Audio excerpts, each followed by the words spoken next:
Good afternoon, YouTube people! Ow. And I am back with another episode of For My Culture. And today, I am reviewing Lucky Daye's 2021 release project album titled Table for Two. I'm gonna get straight into it. So, Lucky Daye is a R&B singer. He dropped his single, I can't remember what's it called, Roll Some Mo, and that was blowing up the radio heavy. Couldn't go nowhere without hearing that song, especially on Sirius XM radio. That song is everywhere. If you got your people jamming to that shit is pretty tight. I ain't gonna lie, I ain't never really been like a huge Lucky Daye listener. As a matter of fact, I'm not gonna lie, I have not been a Lucky Daye listener at all. So this is really like my first time listening to a full Lucky Daye project from the beginning to the end. And yeah, let me just say, this project, short EP, whatever you want to call it, was phenomenal. I think that Lucky Daye put his heart and his soul, and he put a lot of energy into crafting such a creative body of work. So the project is called Table for Two, and what I noticed, what was real creative about this project was throughout the album, he had features that was literally, it was female features every single track, and they each bring their different perspective to what the track would be about. I thought that was really creative, and it really gave you like that date type of vibe where you're just talking and you're just chatting it up. You're trying to figure out what, a date. It's just a date. So I thought that was real clever and creative. I thought that was pretty cool. So yeah, the first track, How Much Can a Heart Take, featuring Yiba.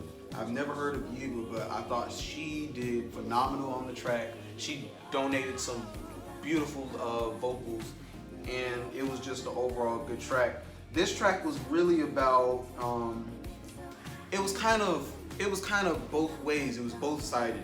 It gave you two perspectives, and just like the hook, it gave you feelings that changed like the phases of the mood. Like, it was kind of like back and forth. Like, you know how this song right here, it gave you the perspective from when you're in a relationship or you're trying to get into a relationship, and you're in a relationship and stuff is back and forth. It's not really decided. Certain stuff is like, you want to do something, but I'm trying to communicate to that. I'm trying to communicate to you what I'm trying to do, but you're not getting the message well. Communication problems. That's what this track represented. It was communication problems with relationships, and I thought that was pretty clever. Especially in the lines where they was talking about we should take time. How you go and call it good news because you're feeling blue. Like when one person's in one predicament, how one person feels, the other person's feeling something else, and then sometimes that doesn't match. You can't have like somebody you're messing with gloomy and then the other person is so exonerated and so happy about shit. Or, just feelings like that in that type of manner. I thought that track was really, really creative. I thought it was pretty creative. And the production was luscious. Now the next track, On Red, featuring Tiana Major 9. Once again, I've never heard of this feature. Tiana Major 9, she, just like Eva, donated some luscious, beautiful vocals to the track. This track was, well, as it sounds like, and what the title track is, it's about being left on red. And I'm pretty sure a lot of people can relate to this story. I'm sure everybody can relate to this. You text people and you get left on red, and it gives you this sensation of pondering, and the anxiety and the waiting and the patience of when you throw a big question, or you throw like a big something out at that person, and then they don't respond. They look at it, and it's just like, it keeps you on the edge of your toes. So the feelings that was the feelings that was brought from that is basically what this track is about. And I thought that he conveyed it very well, and the music, once again, beautiful. This was a really good track, and it had both perspectives from the female and the male. So if the female was saying like, look, you're not gonna get what you think you're gonna get out of me, so you might as well just leave me alone. Might as well leave me alone. I'm not gonna text you back what you want me to text you back. I'm not gonna give you I'm not gonna give you what you desire. Or I may or I may not. I don't know. But I thought that track was real clever too. I like it too. I like the first two tracks. I was already hooked in it. And then we move into the next track, My Window. Now, another thing that I have to really give credit and props to Lucky Daye about this project is the fact that he used a lot of poetic inclines, and he used a lot of analogies that was just making you think, like not think super hard, but it was just like, wow, like I like the way that was conveyed. I like the way you communicated that throughout the track. So with My Window featuring Mahalia, they was playing with the idea of, you know, if you can't stand the rain, then I can't stand the sunshine. That was the hook.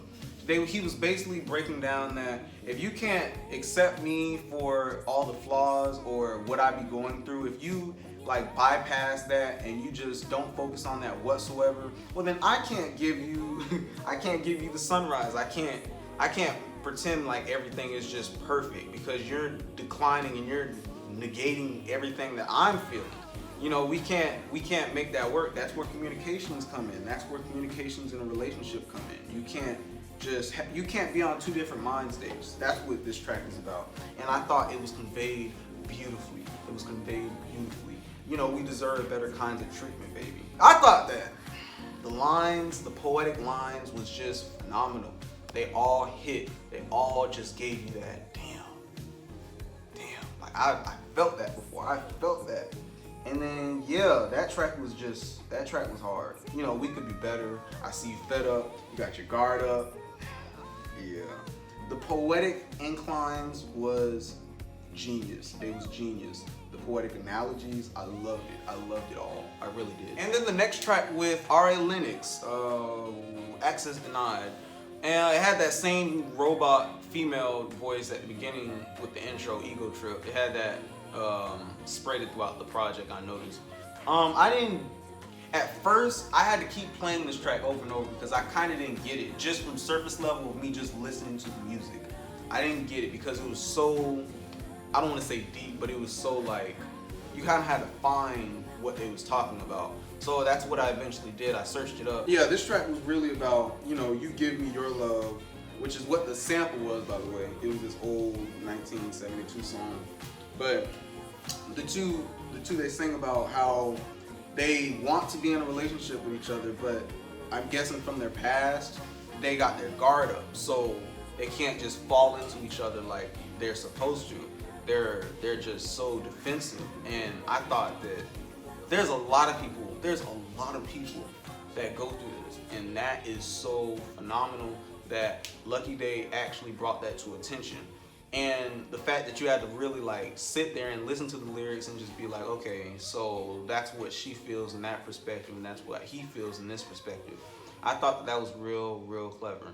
So yeah, that track was dope as well. I don't think that's my favorite track though. It's not. I think it's my least favorite, only because, like I said, I love the scavenger hunt for it with finding what they was talking about. But I don't know.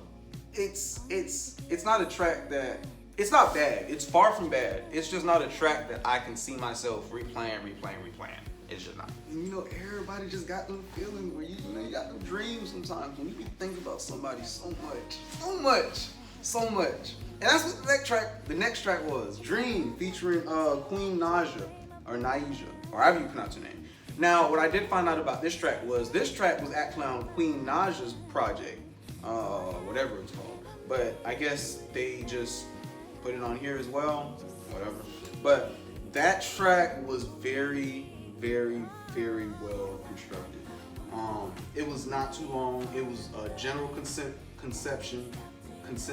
It was a general consensus of the idea that, you know, when you are thinking about somebody so much, they're gonna be in your dreams, and it makes you want that person so much more. Like the connection that you give to that person is gonna grow and bond, because that just means that there's something there. There has to be something there. There has to be something there. And Queen Naja, she brought some beautiful vocals, and Lucky Daye, of course, brought some beautiful vocals.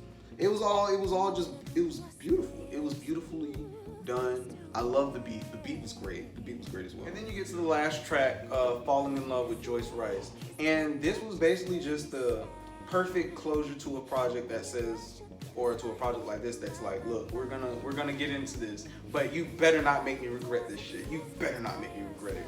And I thought that was pretty, that's modern. Like, we know this, like, look, if you're gonna be in my time, you're gonna be in my space a lot. Don't make me regret this shit. Don't waste my time. Please don't. Like, I really can vibe with that. I really can. But yeah, overall this project was spectacular, from the production to the lyrics, to the vocalists. Everybody showed up to, like, nobody came with no bullshit. You know, everybody came and they had an idea projected in their head, and they projected it onto this project, and I thought that it was done exceptionally well. Let me just go back to that track, My Window, real quick. That's my favorite track, by the way. I really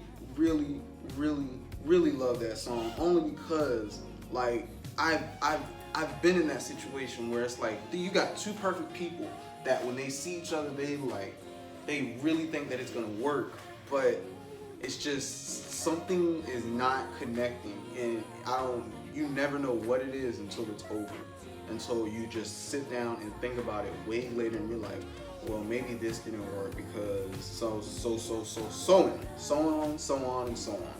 You never know what it is, but yeah, they kept repeating it and they kept emphasizing it. It's such a shame. It's a shame. I really felt the emotions brought from that track. I really did. It connected to me personally. Man, this album right here, and it's a short project. That's what y'all know I love short projects. If you just give it to me surface level and you give me straight to the point content, I will love you forever. So Lucky Daye, I'm very much looking forward to your next body of work, and I'm gonna be just checking for your work left and right. I hope that this did very well for you, and yeah, y'all know the vibes. Drop y'all comments of what y'all think about this project in the comment section of my YouTube channel. Like, comment, subscribe. Race to 400. We already moving exceptionally well. Let's keep the strive going, and yeah, I'll catch y'all on the flip side. I'm out!